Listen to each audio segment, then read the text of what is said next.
আসসালামু আলাইকুম প্রিয় দর্শক, জানিয়ে দিব এখনকার আলোচিত সকল দেশীয় খবর।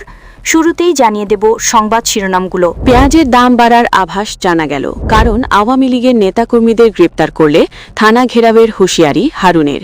জানাবো হাদি হত্যা সুষ্ঠু বিচার নিয়ে যা বললেন আইজিপি, এবং সর্বশেষ জানাবো ফতুল্লায় বিএনপির দুই গ্রুপের মধ্যে ব্যাপক সংঘর্ষ, বোমা বিস্ফোরণ।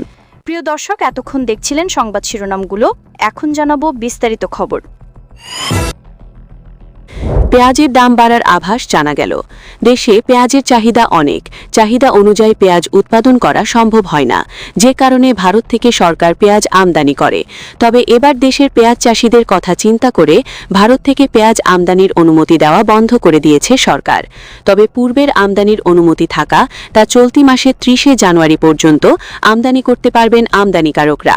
এদিকে রোজার আগে আমদানি বন্ধ হয়ে গেলে দেশের বাজারে এই পণ্যটির দাম আবার বেড়ে যাবে বলে দাবি আমদানিকারকদের। সকাল পর্যন্ত নতুন করে ভারত থেকে দেশে কোনো পেঁয়াজ আমদানির অনুমতি দেয়নি সরকারের সংশ্লিষ্ট দপ্তর। তবে পুরনো আমদানির অনুমতির বিপরীতে বেনাপোল বন্দর দিয়ে গত ২৪ ডিসেম্বরের পর থেকে আমদানিকৃত কোনো পেঁয়াজ বেনাপোল বন্দরে প্রবেশ করেনি।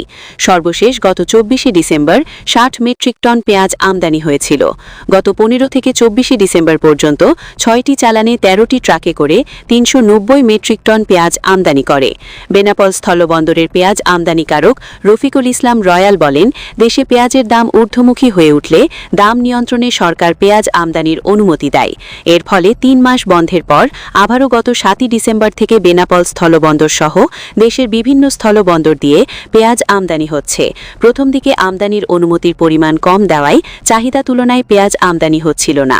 পরে আমদানির অনুমতি দেওয়ার পরিমাণ বাড়িয়ে দিলে দেশের সব বন্দরগুলো দিয়ে আমদানি বাড়ার সঙ্গে সঙ্গে দাম কমতে শুরু করে। গত এক সপ্তাহ আগে ৩৫ থেকে ৪০ টাকায় কেজি বিক্রি হচ্ছিল। বর্তমানে আমদানি বন্ধ থাকায় ৫০ থেকে ৭০ টাকায় বিক্রি হচ্ছে। তিনি আরও বলেন, সরকার আবারও পেঁয়াজ আমদানির অনুমতি দেওয়া বন্ধ করে দিয়েছে। আমরা সকাল থেকে আমদানির অনুমতি চেয়ে সংশ্লিষ্ট দপ্তরে আবেদন করেছি, কিন্তু কোনো আবেদন মঞ্জুর হয়নি। তবে এ সংক্রান্ত কোনো প্রজ্ঞাপন বা চিঠি ইস্যু করা হয়নি। আমরা সংশ্লিষ্ট দপ্তর সহ বিভিন্ন মাধ্যমে জানতে পেরেছি পেঁয়াজ আমদানির অনুমতি আপাতত বন্ধ করে দেওয়া হয়েছে। যদি তাই হয় তাহলে দেশের বাজারে পেঁয়াজের দাম নিয়ে আবারও অস্থিরতা দেখা দিতে পারে। ভারত থেকে পেঁয়াজ আমদানি বন্ধ থাকার অজুহাত দেখিয়ে তা আবারও ৮০ থেকে ৮৫ টাকা গিয়ে দাঁড়াতে পারে। ইতোমধ্যে আমদানির অনুমতি দেওয়া বন্ধে খবরে কেজিতে বন্দরে ১০ টাকার মতো বেড়ে গেছে। আওয়ামী লীগের নেতাকর্মীদের গ্রেপ্তার করলে থানা ঘেরাওয়ের হুঁশিয়ারি হারুনের। কার্যক্রম নিষিদ্ধ আওয়ামী লীগের নেতাকর্মীদের মধ্যে সুনির্দিষ্ট কোনো অভিযোগ ও মামলা নেই এমন কাউকে গ্রেপ্তার করলে থানা ঘেরাওয়ের হুঁশিয়ারি দিয়েছেন বিএনপির চেয়ারপারসনের উপদেষ্টা ও চাঁপাইনবাবগঞ্জ ৩ আসনে বিএনপির প্রার্থী হারুনুর রশিদ। হারুনুর রশিদ বলেন, আওয়ামী লীগ এখন ভোট করবে না। আওয়ামী লীগের প্রতীক নেই আগামী নির্বাচনে। এখন তারা কাকে ভোট দেবে এটা তাদের পছন্দের ব্যাপার। তারা জামাত ইসলামীকে দেবে নাকি বিএনপিকে দেবে। কিন্তু এখন যদি হারুন এমপিকে ভোট দিতে চায় আর জামাতিরা বলবে এই আওয়ামী লীগ করে, একে ধরেন, এই রকম ২-১টা ঘটনা ঘটেছে। তাই আমি খুব তীব্রভাবে বলেছি, যার ভেতরে সুনির্দিষ্ট কোনো অভিযোগ নাই, মামলা নাই, এর বাইরে কোনো লোককে যেন হয়রানি করা না হয়। যদি হয়রানি করা হয় তাহলে আমি জনসাধারণকে নিয়ে থানা ঘেরাও করব, এটা পরিষ্কারভাবে বলে দিচ্ছি। তিনি বলেন, এই শহরে বা দেশে আওয়ামী লীগের লোকজন বাস করছে, সবাই কি অপরাধ করেছে? আওয়ামী লীগের সময় আমরা বাড়িতে বসেছিলাম, আমাদের নামে মামলা হয়েছে। তাই এখন যারা নিরপরাধ, কোনো অপরাধের সাথে জড়িত না, তাদের মিথ্যা মামলা দিয়ে ধরে নিয়ে যাওয়া হয়, তাহলে পার্থক্য হলো কি? হারুনুর রশিদ বলেন, আপনারা যদি আমাকে নির্বাচিত করেন তাহলে সব প্রশাসনকে জবাবদিহির আওতায় নিয়ে আসব। আমার শক্তি হবে জনগণ। এখানে কোনো অন্যায় চলবে না, চাঁদাবাজি চলবে না।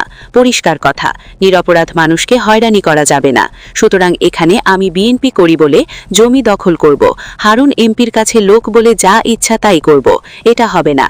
তাতে যদি আমার লোকেরা আমাকে ভোট না দেয়, না দিক, মানুষকে নিরাপত্তা দিতে হবে, থানায়, ভূমি অফিসে ঘুষ দিতে হবে, এগুলো আর দেখতে চাই না। এর জন্য যুবক যারা তোমরা আছো, তোমাদের সমর্থন চাই। হাদি হত্যা সুষ্ঠু বিচার নিয়ে যা বললেন আইজিপি। শহীদ শরীফ ওসমান হাদির মৃত্যু সারা জাতিকে উদ্বেলিত করেছে বলে মন্তব্য করেছেন পুলিশের আইজি বাহারুল আলম। দুপুরে রংপুর মেট্রোপলিটন পুলিশ জেলার বিভিন্ন ইউনিটের পুলিশ অফিসার ও সদস্যদের সঙ্গে একটি বিশেষ কল্যাণ সভায় অংশগ্রহণ শেষে তিনি এ মন্তব্য করেন। তিনি সেখানে প্রধান অতিথি হিসেবে উপস্থিত ছিলেন। বাহারুল আলম বলেন, গ্রেপ্তার করলে যদি থানা ঘেরাও করে বসে থাকেন তাহলে আমার অথরিটি কোথায়? যদি অন্যায় করি তাহলে ধরেন আমাকে, কিন্তু ন্যায় কাজটা আমাকে করতে দেন। বিভিন্ন মামলার প্রসঙ্গে পুলিশের আইজিপি বলেন, বৈষম্য বিরোধী আন্দোলন থেকে উদ্বুদ্ধ মামলায় অনেকের নাম দেওয়া হয়েছে, যাদের অনেকে ঘটনার সঙ্গে জড়িত ছিলেন না। তাদের আমরা রিলিফ দেওয়ার চেষ্টা করছি। তবে সবথেকে বড় যেটা বিষয় সেটা হলো আপনাদের দেশবাসীর সমর্থন চাই। এই পুলিশ তাদের মনোবলকে আপনারা সমর্থন দিয়ে উঁচু রাখবেন। পুলিশের খোয়া যাওয়া অস্ত্র সম্পর্কে সাংবাদিকরা প্রশ্ন করলে তিনি পুলিশের খোয়া যাওয়া এবং অবৈধ অস্ত্র উদ্ধারের প্রশ্নে আইজিপি বলেন, পুলিশের খোয়া গেছে ৫,৫০০টিরও বেশি অস্ত্র। এর মধ্যে এখনও ১,৩৩০টি অস্ত্র উদ্ধার করা সম্ভব হয়নি। সব অস্ত্রই আমরা উদ্ধার করতে পারছি না, একটা দুইটা করে উদ্ধার করেছি। এই সময়ের মধ্যে যে এটা আমরা পুরোটা উদ্ধার করে ফেলতে পারবো বলে চেষ্টা চালাচ্ছি, সেটা হয়তোবা সম্ভব হবে না। এর বাইরেও অনেক অবৈধ অস্ত্র আসছে, সেগুলো উদ্ধার করা হচ্ছে। গত ১৩ই ডিসেম্বর থেকে আজ পর্যন্ত ২৫১টি দেশি বিদেশি অবৈধ অস্ত্র উদ্ধার করা হয়েছে। একটু একটু করে হচ্ছে। আপনাদের কাছ থেকে অনেক খবর পেয়ে আমরা সেটা করছি, এটাও অব্যাহত থাকবে। ডেভিল হার্ট ২ অপারেশনে বাধা পাওয়ার প্রসঙ্গ টেনে আইজিপি বলেন, আমরা ১৩ই ডিসেম্বর থেকে অপারেশন ডেভিল হার্ট ফেজ 2 শুরু করেছি। এ ব্যাপারে আমাদের অনেক সমালোচনাও আছে। অনেক রাজনৈতিক নেতা তারা বলছেন, আপনার পুলিশ আমার কর্মীকে অ্যারেস্ট করেছে, আমি নির্বাচনে কাজ করতে পারছি না। আমরা চেষ্টা করছি যতটা সম্ভব অবজেক্টিভলি কাজ করতে।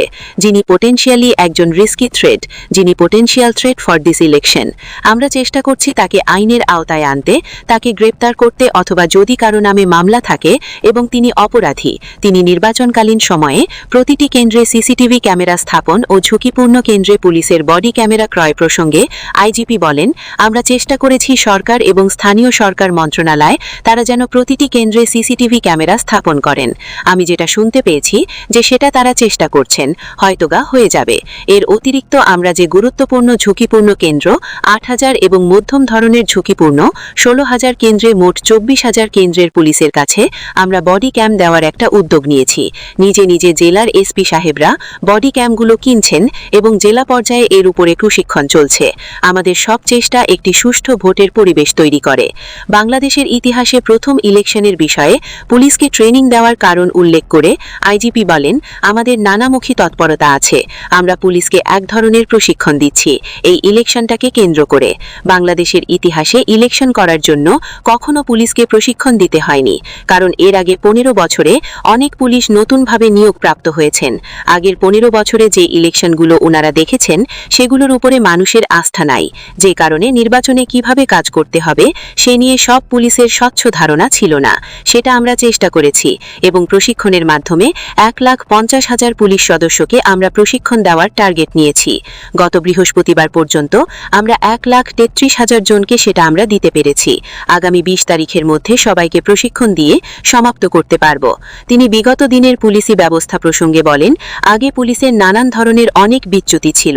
আমরা বাহিনী দীর্ঘ ১৭ বছর নানান গণবিরোধী কাজ করেছি, সেগুলো থেকে বেরিয়ে এসে পুলিশ এখন কাজ করছে। আগে পুলিশ দলীয়করণ ছিল। ভোটের দিন ও দেশের আইন শৃঙ্খলা পরিস্থিতি পুলিশ নিয়ন্ত্রণে কাজ করেছেন। নির্বাচনের সময় ৬ লাখ আনসার সদস্য কাজ করবেন। এদের পাশাপাশি পুলিশরা সেনাবাহিনী, নৌবাহিনী, বিমান বাহিনী, কোস্টগার্ড, নেভি ও বিজিবি সদস্যরা কাজ করবেন। আমরা পুলিশ আগে অনেক গণবিরোধী কাজ করেছি। পুলিশের কিছু লোভী সদস্য দলকানা পুলিশের কারণে আমাদের উপর যে দায়ভার এসেছে তা থেকে আমরা নিজেদের মুক্ত করার জন্য কাজ করেছি। আপনারা জানেন, জুলাই আগস্ট মাসে যে দুঃখজনক ঘটনা ঘটল, বিপুল পরিমাণে আন্দোলনকারী প্রাণ দিয়েছে, শহীদ হয়েছে। পুলিশকে পুনরায় সহমর্মিতার দাঁড়ানোর জন্য চেষ্টা শতভাগ সফল হয়নি স্বীকার করছি। অপরাধী নিয়ন্ত্রণ শতভাগ দূর করা যায় না। আপনারা দেখেছেন, বিগত ১৫ থেকে ২০ বছরের পরিসংখ্যান দেখা যায়, অপরাধ পরিসংখ্যানে দেখা যায় প্রতি বছর ৩,৫০০ থেকে ৪,০০০ হত্যা সংগঠিত হয়ে থাকে। আমাদের চেষ্টা থাকবে যেন একজনও মারা না যায়, সেটাই আমাদের লক্ষ্য। তবুও কিছু বিচ্যুত থাকে। আপনারা দেখেছেন শহীদ শরীফ ওসমান হাদির মৃত্যু কিভাবে আমাদের সারা জাতিকে উদ্বেলিত করেছে। আমাদের কাছে দায় আইনহার এসেছে তার সুষ্ঠু বিচার করার জন্য। আমরা সে চেষ্টা করছি, অপরাধীদের ধরেছি, অন্যদেরও ধরার চেষ্টা অব্যাহত আছে। প্রিয় দর্শক, এই ছিল এখনকার গুরুত্বপূর্ণ নিউজ। আরও গুরুত্বপূর্ণ নিউজ নিয়ে ফিরছি কিছুক্ষণের মধ্যে। নিউজগুলো সবার আগে দেখার জন্য এই চ্যানেলটি সাবস্ক্রাইব করে আমাদের সাথে থাকুন। ধন্যবাদ।